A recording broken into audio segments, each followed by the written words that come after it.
তো নিয়ে নিয়েছি মোগল সাম্রাজ্যের বিরিয়ানি, আর মোগল সাম্রাজ্যের স্পেশাল মাটন বিরিয়ানির দাম কত? মাত্র 200 টাকা। তার সঙ্গে 200 টাকায় তুমি কি কি পাচ্ছ না জানলে তো তোমরা বলবে কি 200 টাকা মাটন বিরিয়ানি। এই দেখো তোমাদের দেখিয়েছি 120 140 গ্রামের পিস এক একটা, দু পিস মাটন, একটা ডিম, এতটা রাইস, তার সঙ্গে শসা, পেঁয়াজ, লঙ্কা দিয়ে মাত্র 200 টাকায় কেউ দেবে? হাবড়ার বুকে কেউ দিতে পারবে না। তো হাবড়ার বুকে মোগল সাম্রাজ্যের মোগল স্টাইলে বিরিয়ানি খেতে হলে কোথায় আসতে হবে? মোগল সাম্রাজ্যে। রাজীব দা এই দোকানের ওনার। 6 বছর পরে এই বিরিয়ানি খেতে এসেছি। আমি হাবড়াতে মানুষ, হাবড়াতে বড় হয়েছি, আমি জানি না যে মোগল সাম্রাজ্যে বিরিয়ানি পাওয়া যায়। আর এত সুন্দর বিরিয়ানি 6 বছর ধরে আমার থেকে লুকিয়ে রেখেছে। কি করা উচিত তোমরাই কমেন্টসে বলো। যাই হোক, রাজীবদার কোনো দোষ নেই, দোষটা আমার। যারা এখনও খাওনি তাদের দোষ। তোমরা চলে আসো। এইবার তোমাদের রিভিউটা শুরু করি। রিভিউটা দেওয়ার আগে এই যে রাইসটা আছে সেই রাইসটা তোমাদের দেখায়। এই দেখো, একটা রাইসও ভাঙেনি, লম্বা লম্বা চাল। কি চাল ইউজ করে সেটা তোমাদের বলে দিয়েছি, কি মাটন ইউজ করে সেটাও তোমাদের দেখিয়ে দিয়েছি। তোমরা সেই ভিডিওতে দেখে আসো। আর আমরা এখন এই যে একদম সামান্য গন্ধ, মানে উগ্র কোনো গন্ধই নেই, এইটাই তো চাই, এটাই তো চাই বিরিয়ানিতে।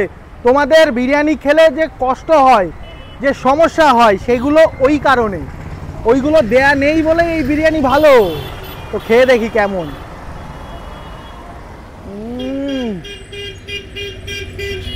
যে রকম টাইপের বিরিয়ানি সকলে পছন্দ করে, একদম রাইসের মধ্যে জুস ভরে ভরে আছে ভাই, আমার ফেভারিট হয়ে গেল। এবার একটু আলু, এই যে এই রে বাস। দেখো সন্দীপ, তোর মাথায় মারবো? মাথায় মারলে মাথা তো ফেটে যাবে। কিচ্ছু হবে না, কারণ আলু তো তুলোর মতো নরম। এক্স্যাক্টলি, আমিও সেটাই বলছি। এই দেখো দেখো দেখো, একদম গলে গলে পড়ছে, তুলোর মতো একদম। তো খেয়ে দেখি, কারণ দেখো আলুটা বাঙালির ফেভারিট, আর বিরিয়ানির আলু বললে তো আর কথাই নেই।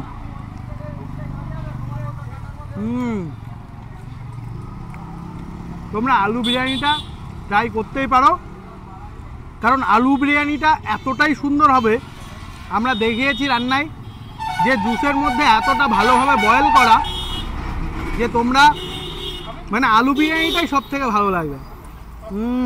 এবার আর দেরি করছো না, মাটনটা ভাই এই দেখ, এই দেখ খুলে খুলে পড়ছে, ঝরে ঝরে পড়ছে, খুলে গেল ভাই, কিছু করার নেই ভাই। ঠিক আছে, এই দেখো একদম নরম তুলতুলে। একটু ছাড়িয়ে দেখাই তাহলে বুঝতে পারবে। দেখো ছাড়িয়ে যাচ্ছে কিভাবে, দেখেছো? এইবার একটু খেয়ে দেখি কেমন খেতে।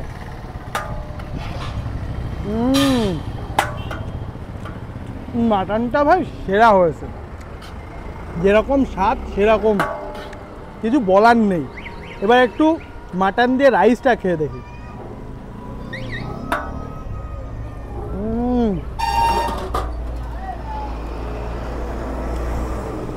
অসাধারণ অসাধারণ। হ্যাঁ অজিতদা বলো, এটা কিন্তু তুমি ঠিক করোনি। তুমি আমাদের আগের থেকে বলতে পারতে, 6 বছর আগে আসতাম। ওভারঅল আমার এক্সপিরিয়েন্স যদি তোমরা নিতে চাও তাহলে আমি বলবো বড় বড় ব্র্যান্ডের যে বিরিয়ানি, তাকে টেক্কা দেওয়ার মতো বিরিয়ানি এত কম দামে। দাদার একটা ট্যাগলাইন আছে, কম দামে ভালো খাবার দিচ্ছে দাদা, তো সেটাই মেনটেন করুক আমরা চাই। তোমরা আসো, তোমরাও সাপোর্ট করো। তোমরা যদি না খেয়ে থাকো তাহলে অবশ্যই একবার খেয়ে আমার রিভিউটা জাস্টিফাই করতে পারবে তোমরা। আর যদি খেয়ে থাকো তাহলে অবশ্যই কমেন্টস করবে যে তোমাদের কেমন লেগেছে।